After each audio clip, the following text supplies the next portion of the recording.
Sir सांगा ना। हे बघ, मी माझ्या राजीनाम्याचं कारण स्पष्ट लिहिलेलं आहे. सर पत्रातलं कारण जाऊ दे, आता मी तुमच्या समोर उभी आहे ना सर, मला मला खरं खरं कारण सांगा ना. कोणी दबाव आणला का तुमच्यावर?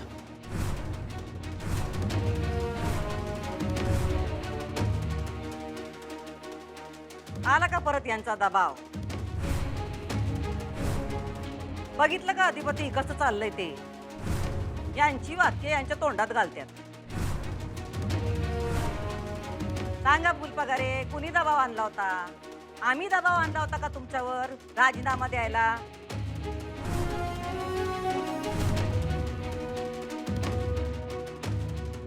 अहो नुसती मान हलवू नका, तोंड उघडून सांगा काय ते. साक्षी पुराव्याचा खेळ चाललाय का वापासून? नाही, माझ्यावरती कोणीच दबाव वगैरे आणलेला नाहीये. नाही नाही तसं नाही, स्पष्ट कबुली जबाब द्या की आम्ही तुमच्यावर दबाव आणला नव्हता. आमच्या सुनबाईंचं तसं म्हणणं आहे. सर तुम्ही खरंच कोणालाही घाबरू नका, जे काही खरं आहे ना ते सांगा. प्लीज खरं सांगा सर. तुम्ही आता राजीनामा दिलाय ना, मग आता तुम्हाला कोणालाही भिण्याचं काहीच कारण नाहीये सर.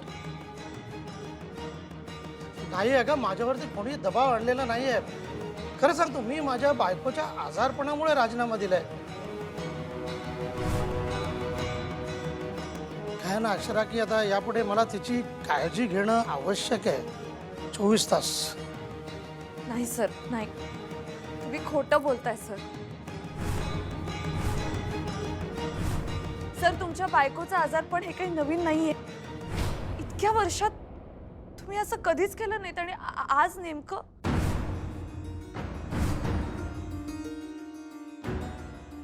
होय बरोबर आहे की, पण ते म्हणतात ना आता तब्येत जरा जास्त बिघडल्या त्याच्यामुळे ते होय ना सर. तुम्ही तरी अजून सोडा की विषय झालं आता. सर आज आज तुम्ही कधी नव्हे ते खोटं बोलताय. का बोलताय मला माहित नाही सर, पण पण मला माहितीये तुम्ही खरं नाही बोलत आहात.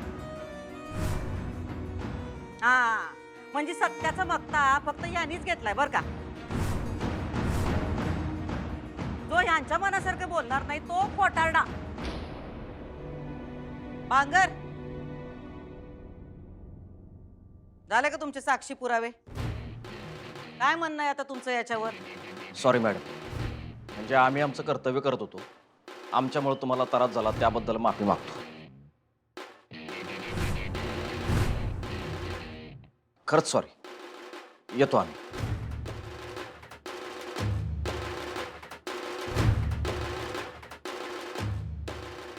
सर तुम्ही माझ्यासोबत चला. या सर. हे बघ अक्षरा, अक्षरा, जे काय बोलायचं ते इथेच बोल.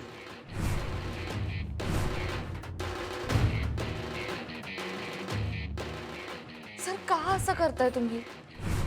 काय झालंय सर सांगा ना मला. मला दिसतंय हो, मला तुमच्या चेहऱ्यावरून कळते की तुम्ही प्रचंड प्रेशर खाली आहात.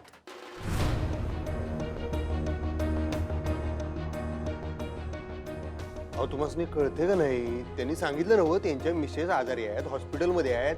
त्याचं प्रेशर असणारच की, टेन्शन त्याचा आहे त्यासनी. मग त्यांनीच हे सुद्धा सांगावं की त्यांच्या मिसेस इतक्या आजारी असताना त्यांना तिथे एकटीला सोडून ते इथे असे का आलेत? तेही नेमके असे आज.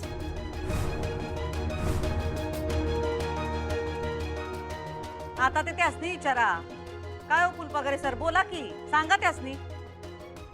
काय ना, माझा फोन 2-3 दिवस बंद होता, आजच चालू केला आणि बघितलं तर तुम्हा सगळ्यांचे मिस कॉल आहेत.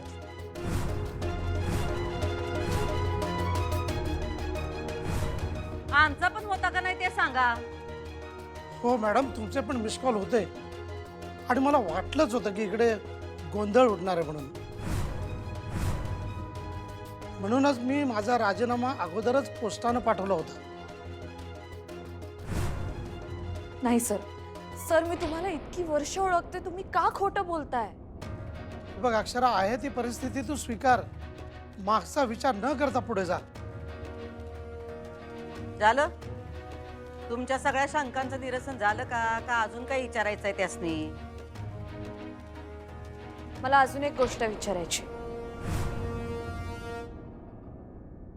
आहेच का अजून? सर, तुम्ही ज्या दिवशी कोल्हापूर सोडून गेलात त्याच्या आदल्या दिवशी मॅडम तुमच्या घरी आल्या होत्या, बरोबर ना?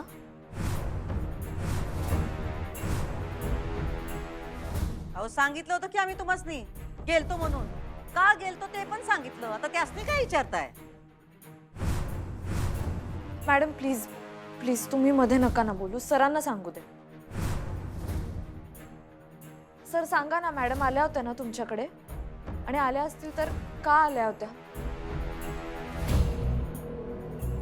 हे बघ, त्या मला भेटायला आल्या होत्या. माझ्या मिसेसच्या तब्येतीची चौकशी करायला आल्या होत्या. आणि किती वेळ होत्या त्या तिथे?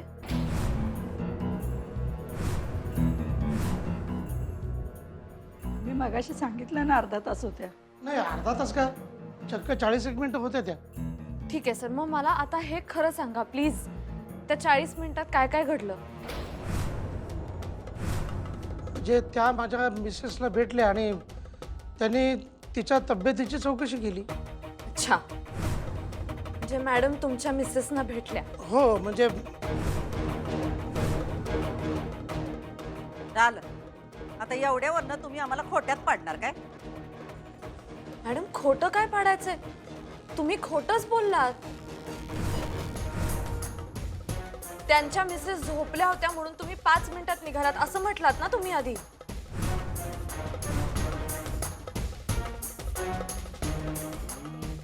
अहो पण आम्ही तुम्हाला सांगितलं नव्हं. आम्ही यांच्याकडनं ट्रस्टच्या कागदपत्रांवर सह्या घेतल्या, तेवढ्यात यांच्या मिसेस उठून बाहेर आल्या. मग आम्ही त्यांच्या तब्येतीची चौकशी केली.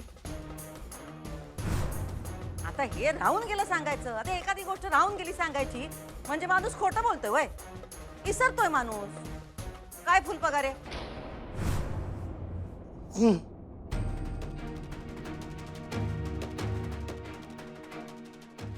सर, आता मी काहीच बोलण्यात अर्थ राहिलेला नाही. तुम्ही मॅडमच्या होला हो करणार असाल तर माझ्या बोलण्याला काहीच अर्थ राहत नाही. मला माहित नाही सर तुमच्या काय अडचणी आहेत, काय प्रॉब्लेम आहेत ज्यामुळे तुम्ही असे वागताय. मला माहित नाही सर, पण तुम्ही माझे गुरु आहात. आणि मी तुमच्याकडून फक्त पुस्तकी ज्ञान नाही घेतलंय सर. आपली मूल्य, आपली तत्व कशी जपायची हे सुद्धा शिकलीये मी तुमच्याकडून. पण का माहित नाही आज मला असं वाटतंय की तुम्ही सगळी मूल्य सोडून दिली.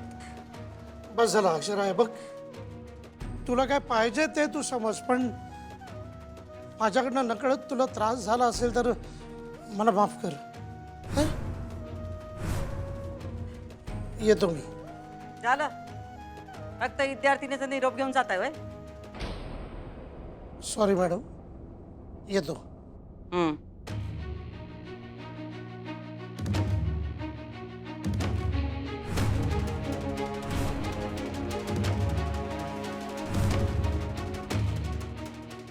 बोला अधिपती, काय करायचं?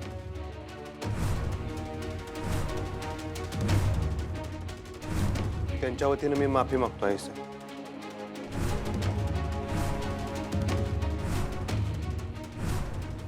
तुम्ही कशा पाहिजे माफी मागताय? अहो ते नाही म्हणत आहे आम्ही. अहो बायका जमल्यात, घर सजलंय, सुनबाई बाहेरून आल्यात, तर त्यांना आवरून मग हळदी कुंकूचा कार्यक्रम सुरू करायचा की लगेच सुरू करायचा असं विचारतोय आम्ही. अधिपती, आता काय करायचं? नाही पण सुनबाई, आम्हाला काय वाटतंय, तुम्ही जरा जाऊन कापड बिपड बदला, जरा चांगली भरजरी साडी नेसा. काय तुमचं पहिलंच हळदी कुंकू आहे. जा जा, चांगली साडी नेसून या. यो निषेधाचा रंग बदला जरा. हा, जावा.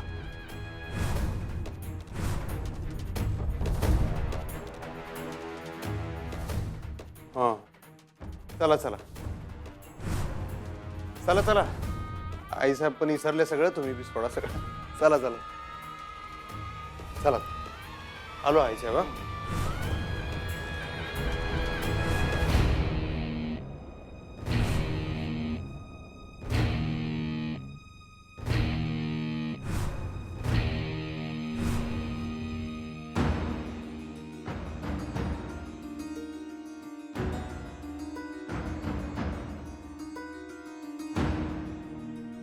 झालं ना समाधान? मी सांगत होतो का नाही तुम्हाला असलं काय करू नका. ऐकलं नाही तुम्ही. आवरा तुम्ही. नशीब आईसाहेबांनी मनावर घेतलं नाही लई, नाहीतर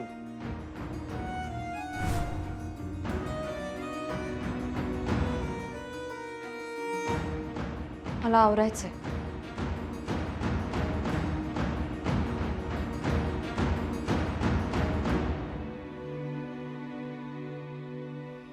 इथनं पुढे तरी आपण शहाण्यासारखं वागूया. अधिपती प्लीज.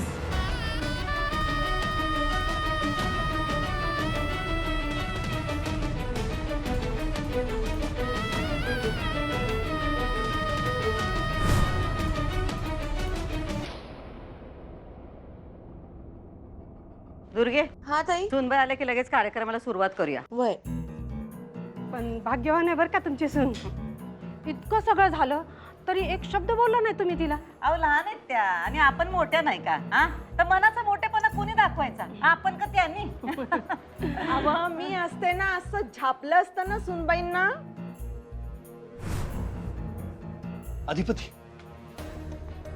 अधिपती मला बोलायचं आहे जरा. मला बोलायचं नाही आता कोणा सांगा काय, माझं डोसकं लागले बनवण्याला. अधिपती ऐक तरी.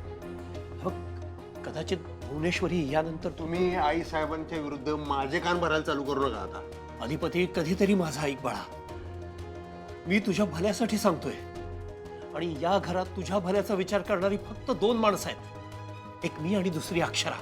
माझ्या भल्याचा विचार करताय ना मग माझं भलं आता ह्याच्यातच आहे की तुम्ही तुमचं तोंड बंद ठेवा आणि मला बी जरा शांत राहू द्या. हा, अधिपती पण तुमच्या सूनबाईला समजावा बरं का तुम्ही. ठीक आहे हो. मी सांगू का तुमसने यातनं सासरचे नाही माहेरचे संस्कार दिसतात. आल्या सुनबाई आल्या. आण दुर्गे, हळदी कुंकू आण.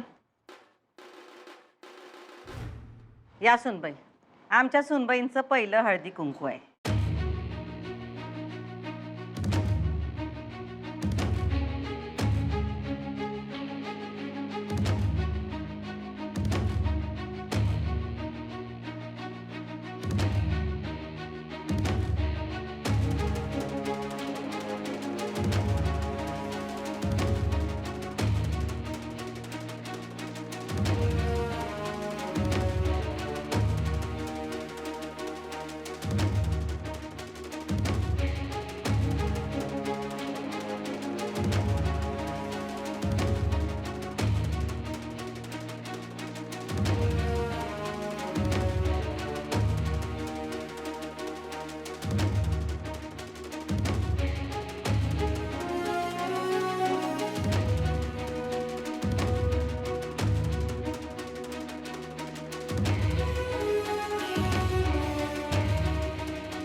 सुनबाई जरा थांबा की.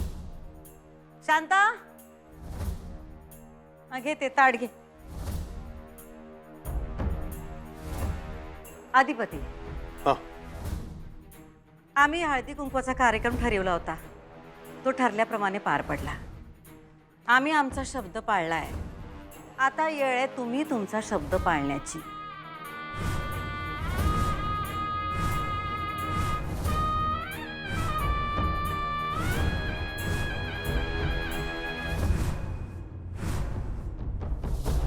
कोणता शब्द? विसरलात सुनबाई?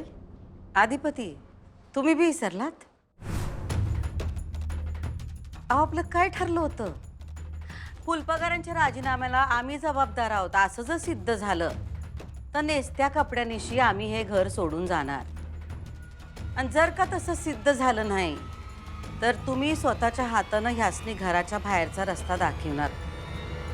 ठरलं होतं ना आपलं?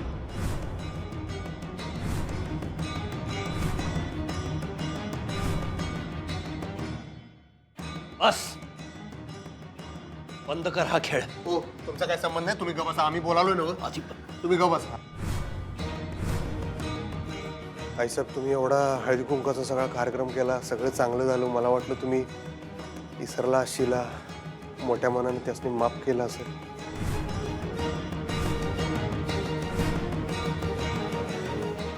अधिपती, आम्ही कुठं म्हणतोय आम्ही माफ नाही केलं? माफ केलं आम्ही खरंच माफ केलं. आमचं मन तेवढं मोठं आहे की. हा, पण आता अधिपती तुम्ही जरा विचार करा, शांत डोक्याने विचार करा. हे सगळं म्हणजे आज जो काही सुनबाईंनी तमाशा केला, तो तमाशा 4 भिंतीच्या आत झाला असता तर आम्ही काय बी बोललो नसतो. पण त्या बाहेरच्या बायका होत्या, त्यांच्यासमोर ह्यो तमाशा घडला. आता आम्हाला सांगा, त्या बायकांसमोर, बाहेरच्या लोकांसमोर आमचा काय मान राहिला? आमच्या मानाची काही काळजी आहे का नाही तुम्हाला अधिपती?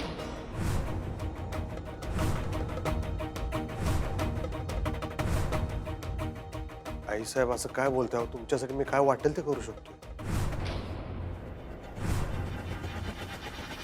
तुमच्यासाठी मी काय वाटेल ते करू शकतो. नाही अधिपती, आमच्यासाठी काय बी करू नका. जे काय करायचं ना ते या घरासाठी करा, या घराच्या इब्रतीसाठी करा. हो, शेवटी आम्ही भुवनेश्वरी सूर्यवंशी असं नाव लावतो की हो. काही नाव लावशील तो हक्क. तुम्हाला ग बसा म्हणायला कळते का नाही? अधिपती,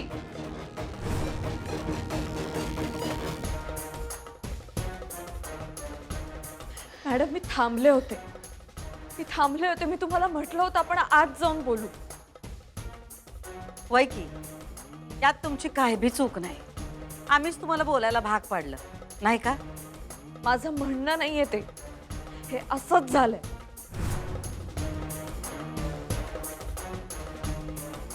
मुद्दाम केलं तुम्ही. बरोबर, ठीक. मुद्दाम केला आम्ही. असू द्या अधिपती, असू द्या. आम्ही मुद्दाम केलंय. पण तुम्ही त्या फुलपगाराच्या शेजारणीला घरात घेऊन आलता, तुम्ही पोलिसांना पण घरी घेऊन आलता. याचा अर्थ तुम्ही त्यांना पट्टी पडून आणली होती नाही का? म्हणजे ते पोलीस या घरात यायच्या आधीच आमची बदनामी बाहेर झाली होती. त्याचं काय अधिपती? आम्ही केलेलं तुम्हाला दिसतंय, सुनबाईंनी केलेलं तुम्हाला दिसना. आज पोलीस आले या घरात. आजपर्यंत कुणाची बी हिंमत नव्हती या भुवनेश्वरी सोडा हो, या घराकडे बोट दाखवण्याची. पण आज ते पोलीस आम्हाला चौकशीसाठी घेऊन जाणार होते. कुठल्या गुन्ह्यासाठी? जो गुन्हा आम्ही केलाच नाही त्या गुन्ह्यासाठी. आणि आम्हाला काय विचारणार होते? तुम्ही त्या फुलपगाराला किडनॅप केलं का मारलं? अधिपती, हे असले आरोप होण्याआधी ही जमीन फाटून तिने आम्हाला पोटात का नाही घेतला असं वाटायला लागलं आम्हाला. हो आईसाहेब, तुम्ही रडू नका हो. डोळ्यातनं पाणी काढू नका तुम्ही. कसं तरी वाटते मला. आता काय करू अधिपती, सांगा काय करू? आमच्या जीवाला लय लागलंय. आमच्या जीवाला लागणार नाही का हो? अधिपती, आजवर मी लय सहन केलं. या घरातल्या एका भांड्याचा आवाज बी बाहेर जाऊ दिला नाही. या घरातल्या कुठल्याच माणसाची कुठली गोष्ट बाहेरच्या माणसासमोर कधी येऊ दिली नाही. पण आज सगळ्या गोष्टी चव्हाट्यावर मांडल्या. सूर्यवंशींची लाच येशीवर टांगली. आता लोक काय म्हणणार? इतकी वर्ष आम्ही रक्ताचं पाणी केलं या घराण्याचं नाव मोठं करण्यासाठी, आणि आज सगळं धुळीला मिळालं. असं बोलू नका हो आईसाहेब. आज या घरात बाहेरच्या माणसांसमोर आमची नाही तर या घराण्याची आबरू निघाली. अधिपती, आज या घरात पहिल्यांदा पोलीस आलते गुन्हेगाराला पकडायला. आणि गुन्हेगार कोण? आम्ही.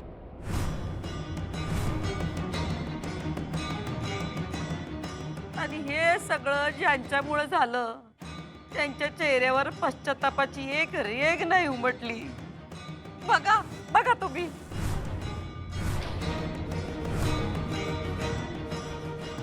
आणि हे एवढं सगळं होऊन बी आमचे चिरंजीव ठरल्याप्रमाणे त्यासनी काही घराबाहेर काढायला तयार नाही. हे सगळे चमत्कार आजच का घडालेत काय कळ. असं बोलू नका आई साहेब, मी तुमच्या शब्दाबाहेर नाहीये.